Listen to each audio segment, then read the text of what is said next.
Hello and welcome back to the Tennent's Men's Premiership and National League highlights. Unfortunately, the weather took its toll once again at the weekend, which saw most of our games being cancelled. However, we do have two games to bring you in the Tennent's Men's Premiership, starting off at Braidholme, where it was a big weekend for Musselburgh as they needed to get 5 points over GHA in order to have a chance of survival, where GHA know that they can pull away from the bottom of the table with a win. Your commentator for this one was Andrew Petrie.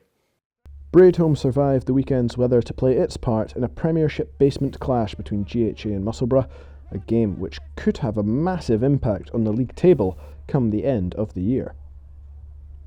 An early break through the middle of the park by number 8 Luke Hudson set the platform for Musselburgh's opening score, which ended in a maul try for tight head prop Neil McNairn after a penalty to the corner. GHA hit back with their first try after a string of tenacious phases, with Adam Burnett eventually burrowing over a few inches from the line.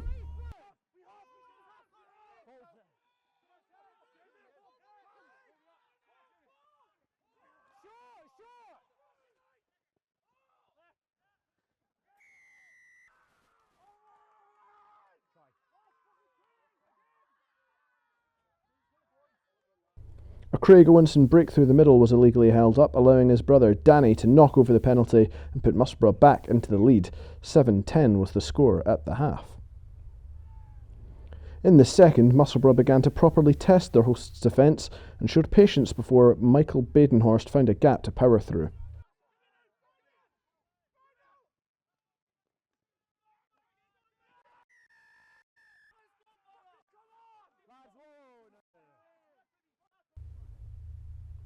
And the visitors quickly extended their lead when Rory Watt found space out left, and the Musselburgh centre used his man out wide, who also happened to be his brother, meaning a simple run-in for Sandy Watt.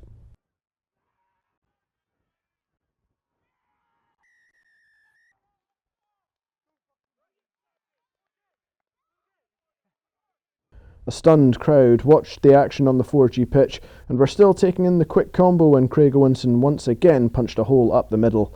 This time he fed Paul Cunningham on his inside shoulder, who chipped ahead, regathered and dotted down for the bonus point try.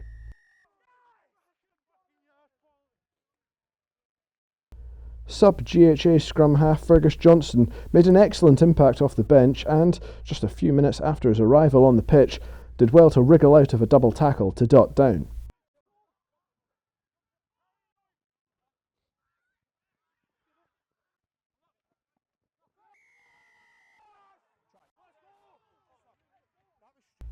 Captain Dario Ewing then finished in similar fashion, and suddenly the impossible seemed achievable with only about 10 minutes remaining.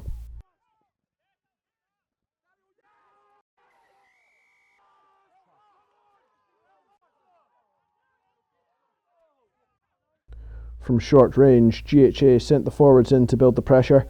Michael Fox was stopped inches short, but Luke McCutcheon was on hand to finish off. Chris Hyde converted again to make it 28-31 with around 3 minutes remaining, which became 3 minutes of absolute drama.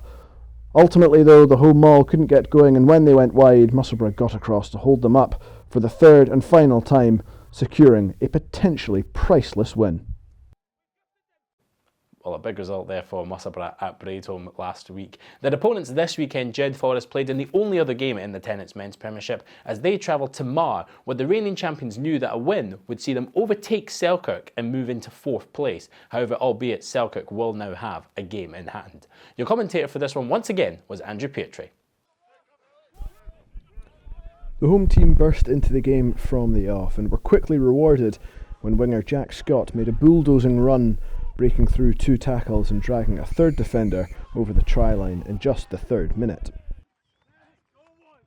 That was just the start of a game packed with tries that would ultimately cement the hosts' playoff ambitions with a good performance against an ill-disciplined Jed-Forest side.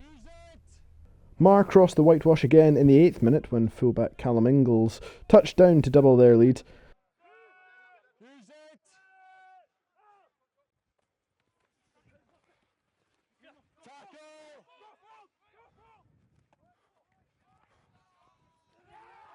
Captain and fly half Colin Sturgeon kicked the conversion and soon after found himself slotting a penalty to make the score 15-0 and it looked like Jed were facing a long, tough afternoon. However, with a bit of good fortune and some quick reactions, Jed's outside centre Gregor Young pounced on a loose ball in his own half and made the 60-yard sprint to score under the posts, not before he was tackled into them. And Finlay Scott's conversion made 15-7 the score, with the visitors somehow back in the match despite having barely touched the ball.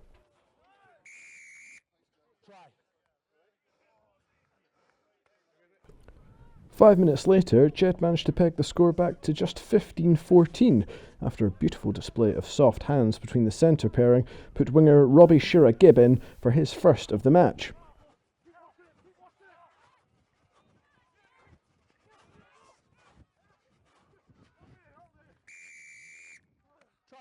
It didn't take long for the pendulum to swing back into Marr's favour though.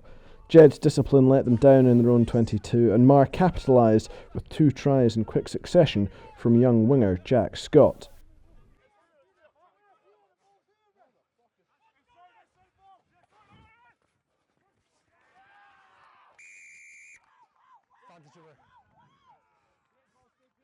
His third of the day was his 5th of the season, yet again showing a clean pair of heels to his opposite man as he raced into the corner.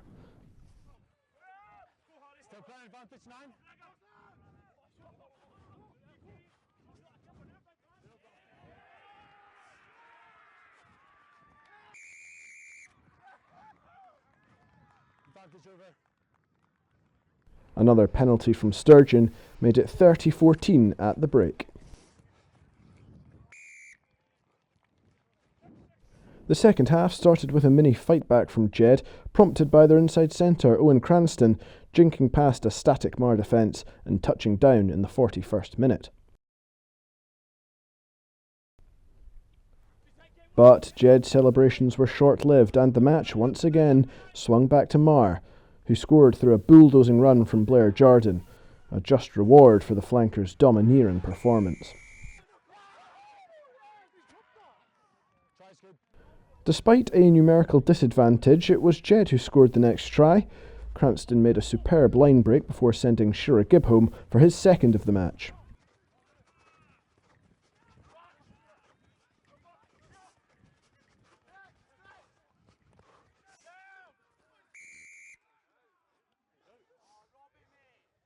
In keeping with the theme of the day, Marr responded 5 minutes later with a try of their own, when number 8 Fraser Grant bundled over the Jed line straight from a 5-metre scrum. And Marr put the game beyond doubt with 5 minutes to go, when former Scotland prop Gordon Reid smashed his way over. Sturgeon slotted the conversion to make it 51-28.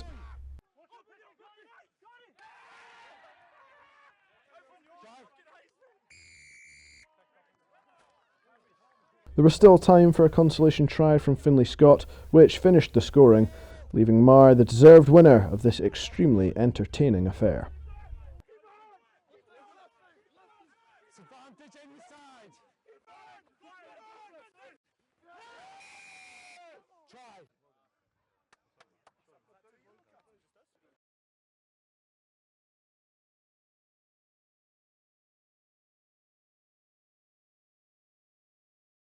And so here's how the table now looks after this weekend. Marr move up into 4th place and into the last playoff spot. They are actually only 6 points behind Edinburgh Accies and 2 points ahead of Selkirk, albeit both those teams have a game in hand.